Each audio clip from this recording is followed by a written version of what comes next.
Hello student, स्वागत है आप सभी का आरवी ट्यूशन क्लासेस के यूट्यूब प्लेटफॉर्म पर।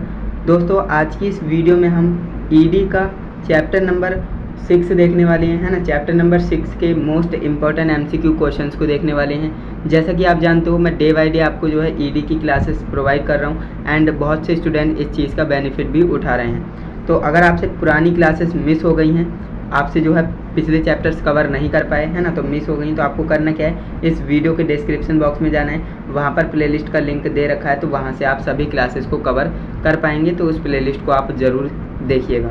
तो आज की इस वीडियो में बात करें तो हमारा जो चैप्टर है अक्षरांकन और अंकांकन, इसके मोस्ट इम्पॉर्टेंट एमसीक्यू क्वेश्चंस के ऊपर बात करेंगे, जो कि आज की इस वीडियो में मैं आपको टॉप के 25 क्वेश्चंस बताने वाला हूं, जो कि आपकी आईटीआई परीक्षा 2025 के लिए महत्वपूर्ण होने वाली हैं। तो इस वीडियो में एंड तक बने रहिएगा। हर क्वेश्चन को आपको अच्छे से समझाया जाएगा, जिससे कि आप हर एक क्वेश्चन को अपने दिमाग में फिट कर पाएंगे। क्लियर है? तो चलिए आज की इस वीडियो को शुरू करते हैं।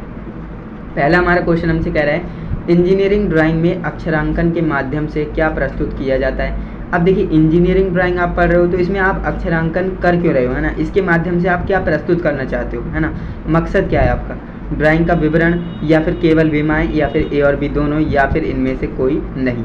तो इसका राइट आंसर क्या होगा, बिल्कुल, तो इसका राइट आंसर हमारा ऑप्शन नंबर सी हो जाएगा, ए और बी दोनों। यानी हम जो है इंजीनियरिंग ड्राइंग में अक्षरांकन क्यों करते हैं, हम ड्राइंग का विवरण देने के लिए और केवल विमाएँ बताने के लिए हम अक्षरांकन का इस्तेमाल करते हैं। तो अब आपको इसकी रोल समझ में आया होगा कि अक्षरांकन का कितना बड़ा रोल होता है इंजीनियरिंग ड्राइंग में। क्लियर है?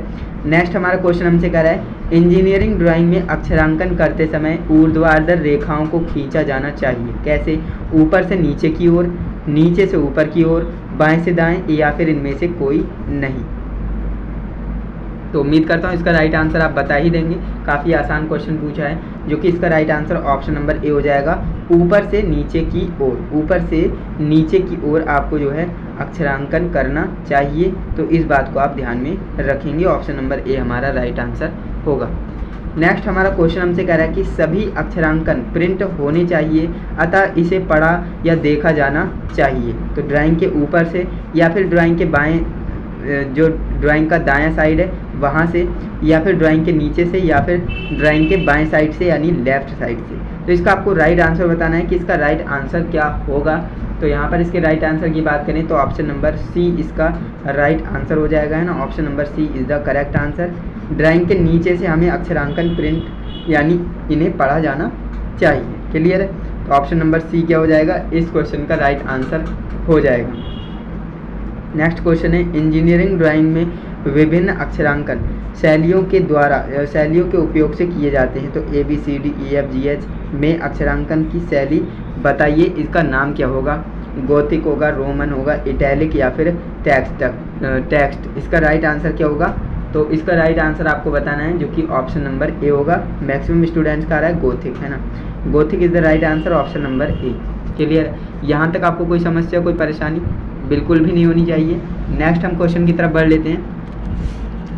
तो यहाँ पर बात करें नेक्स्ट हम क्वेश्चन की, तो 5th नंबर क्वेश्चन हमसे कह रहा है, इंजीनियरिंग ड्राइंग में विभिन्न प्रकार के अक्षरांकनों का उपयोग किया जाता है। नीचे दिए गए अक्षरांकन शैलियों को पहचानिए। जो ये आपको ए बी सी डी दे रखी है ना, और ये ए बी सी डी दे रखी है, इनमें आपको पहचानना है कि ये गोथिक है, रोमन है, इटैलिक है या फिर टेक्स्ट है।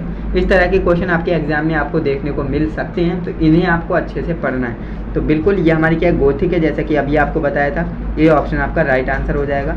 नेक्स्ट आपका क्वेश्चन है, इंजीनियरिंग ड्राइंग में विभिन्न प्रकार के अक्षरांकन शैलियों का उपयोग किए जाते हैं, निम्न में से किसमें आदि अक्षरों को तिरछा लिखा जाता है। तो भाई ये तो आप जानते होंगे ना, अगर आप कोई नाम लिख रहे हो, मान लीजिए आपने लिखा राज, है ना, एक सिंपल लिखा, और एक आपने लिख दिया कुछ इस तरह से तिरछा करते हुए, है ना, तिरछा करते हुए, तो इसे आपको क्या कहते हो, इसे आप क्या कहते हो, इटैलिक कहते हो, है ना। तो इटैलिक आपका राइट आंसर हो जाएगा, ऑप्शन नंबर सी। नेक्स्ट हमारा क्वेश्चन है, इंजीनियरिंग ड्राइंग में प्रयोग किए जाने वाले विभिन्न अक्षरांकन शैलियों में से पुराने जो अंग्रेजी के अक्षर होते हैं, जर्मन टेक्स्ट आदि को निम्न में से किस प्रकार अक्षरांकन शैली में सम्मिलित किया गया है। गोथिक, रोमन, इटैलिक या फिर टेक्स्ट। तो इसका राइट आंसर बिल्कुल देखते हैं क्या आता है, ऑप्शन नंबर डी आ रहा है, जो कि बिल्कुल करेक्ट होगा। टेक्स्ट, है ना, उसे क्या कहते हैं, टेक्स्ट। ऑप्शन नंबर डी आपका राइट आंसर हो जाएगा।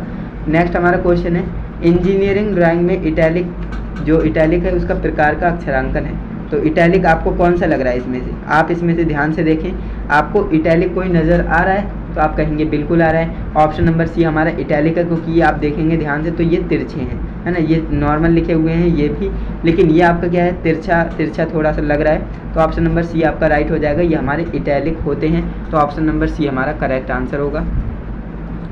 नेक्स्ट क्वेश्चन है ABCD लिखी पड़ी है, किस प्रकार के अक्षरांकन को दर्शाता है? ये गोथिक है, रोमन है, इटैलिक है या फिर टेक्स्ट है? इटैलिक तो है नहीं, है ना, इटैलिक तो है नहीं, जैसा कि मैंने आपको बताया था। और ये गोथिक भी नहीं है, गोथिक मैंने आपको बता ही दिया था कैसा होता है। टेक्स्ट ये है नहीं, तो ऑप्शन नंबर डी आपका बचता है जो कि रोमन है। तो रोमन आपका क्या होगा, राइट आंसर हो जाएगा ऑप्शन नंबर बी।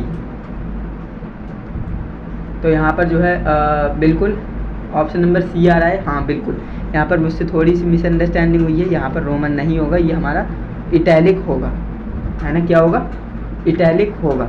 अब इटैलिक क्यों होगा, क्योंकि यहाँ पर आप देखेंगे एक नॉर्मल ABCD लिखी जाती है छोटी वाली, और ये आपकी क्या है, तिरछी है थोड़ी सी, है ना, ये आपका थोड़ा थोड़ा सा तिरछा दिख रहा है। तो ऑप्शन नंबर सी आपका करेक्ट होगा, इटैलिक। ओके, इटैलिक आपका राइट आंसर हो जाएगा, यहाँ तक आपको कोई भी समस्या नहीं होनी चाहिए। क्लियर है?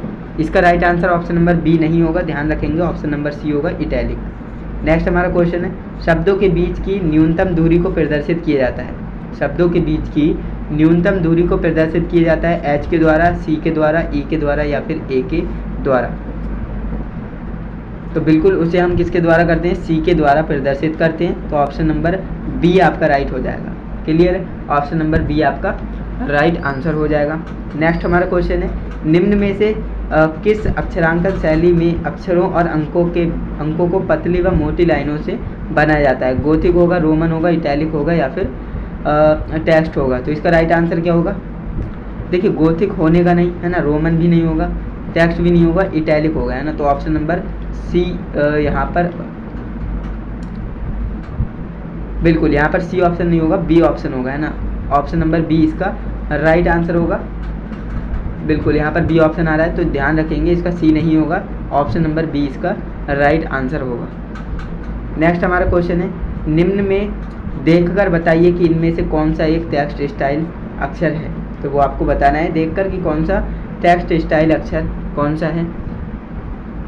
तो यहाँ पर बात करें टेक्स्ट स्टाइल की, तो देखिए ये तो आपके नॉर्मल है ना, लेकिन ये आपका क्या है, स्टाइलिश में है। तो ऑप्शन नंबर डी आपका राइट आंसर हो जाएगा। नेक्स्ट हमारा क्वेश्चन है, इंजीनियरिंग ड्राइंग में अक्षर विभिन्न स्टाइल में प्रिंट किए जाते हैं। IS ने ऊंचाई, चौड़ाई तथा मोटाई के अनुसार मानक निर्धारित किए हैं। अक्षरों को उनकी रिक्त स्थान के द्वारा डिजाइन किया जाता है। किसके द्वारा? निचली चौड़ाई, स्ट्रोक की मोटाई, ऊपरी चौड़ाई या फिर ऊंचाई। तो इसका राइट आंसर क्या होगा? तो बिल्कुल इसका राइट आंसर होगा ऊंचाई, है ना। जो IS है, इंडियन स्टैंडर्ड है ना, उसने ऊंचाई के आधार पर बताया। तो ऑप्शन नंबर डी हमारा राइट आंसर होगा। नेक्स्ट हमारा क्वेश्चन है, रेखा की मोटाई D के दो मानक अनुपात A व B होते हैं तो एक प्रकार की मोटी रखी जाती है, यानी मोटाई, रेखा की मोटाई रखी जाती है, तो वो आपको बताना है। तो इसका राइट आंसर क्या होगा? तो h/2 होगा, h/10, h/14 या फिर h/7। तो इसका राइट आंसर आपको पहचानना है और टिक करना है। तो बिल्कुल ऑप्शन नंबर सी जो भी लगा रहे हैं बिल्कुल करेक्ट आंसर हो जाएगा, है ना। Option number C is the correct answer, h/14 इसका राइट आंसर होगा। इसके बाद हम बढ़ते हैं आगे, नेक्स्ट क्वेश्चन की डिस्कस कर लेते हैं, क्योंकि नेक्स्ट हमारा क्वेश्चन है, अक्षरांकन में ए प्रकार के बड़े अक्षर तथा अंक में जो आपको लिखे पड़े हैं के लिए क्या चौड़ाई निर्धारित की गई है, वो आपको बताना है। D 6D होगा, 7D, 8D या फिर 12D। तो इसका राइट आंसर आपको बताना है। तो यहाँ पर ऑप्शन नंबर सी मैक्सिमम आ रहा है, जो कि बिल्कुल सही है, 8D ऑप्शन राइट हो जाएगा, ऑप्शन नंबर सी।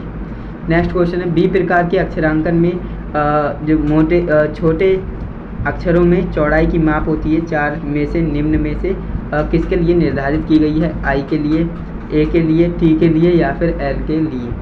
तो इसका राइट आंसर आपको बताना है कि इसका राइट आंसर क्या होना चाहिए। तो I के लिए निर्धारित की गई है, तो ऑप्शन नंबर ए हमारा राइट आंसर हो जाएगा।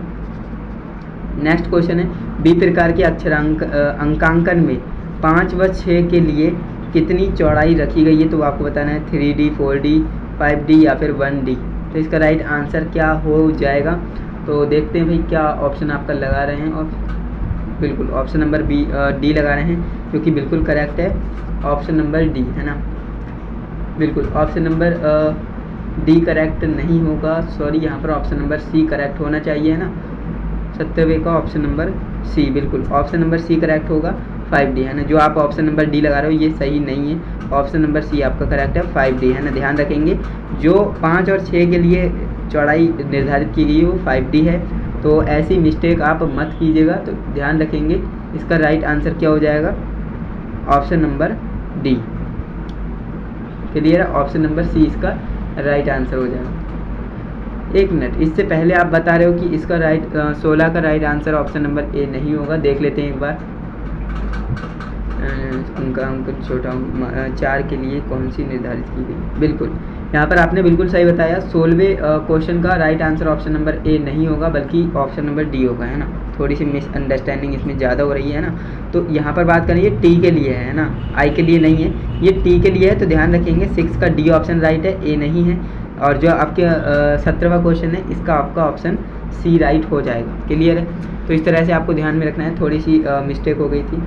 ऊर्ध्वाधर सिंगल स्ट्रोक अक्षरांकन, वर्टिकल सिंगल स्ट्रोक लेटरिंग में पेंसिल का उपयोग किया जाता है। तो किस पेंसिल का उपयोग करेंगे, एच, HB, 2H या फिर 8H। तो इसका राइट आंसर क्या हो जाएगा, जो भी ऑप्शन नंबर सी लगा रहे हैं बिल्कुल सही है, 2H है ना। ऑप्शन नंबर सी आपका करेक्ट आंसर होगा। नेक्स्ट आपका क्वेश्चन है, तिरछा सिंगल स्ट्रोक अक्षरांकन में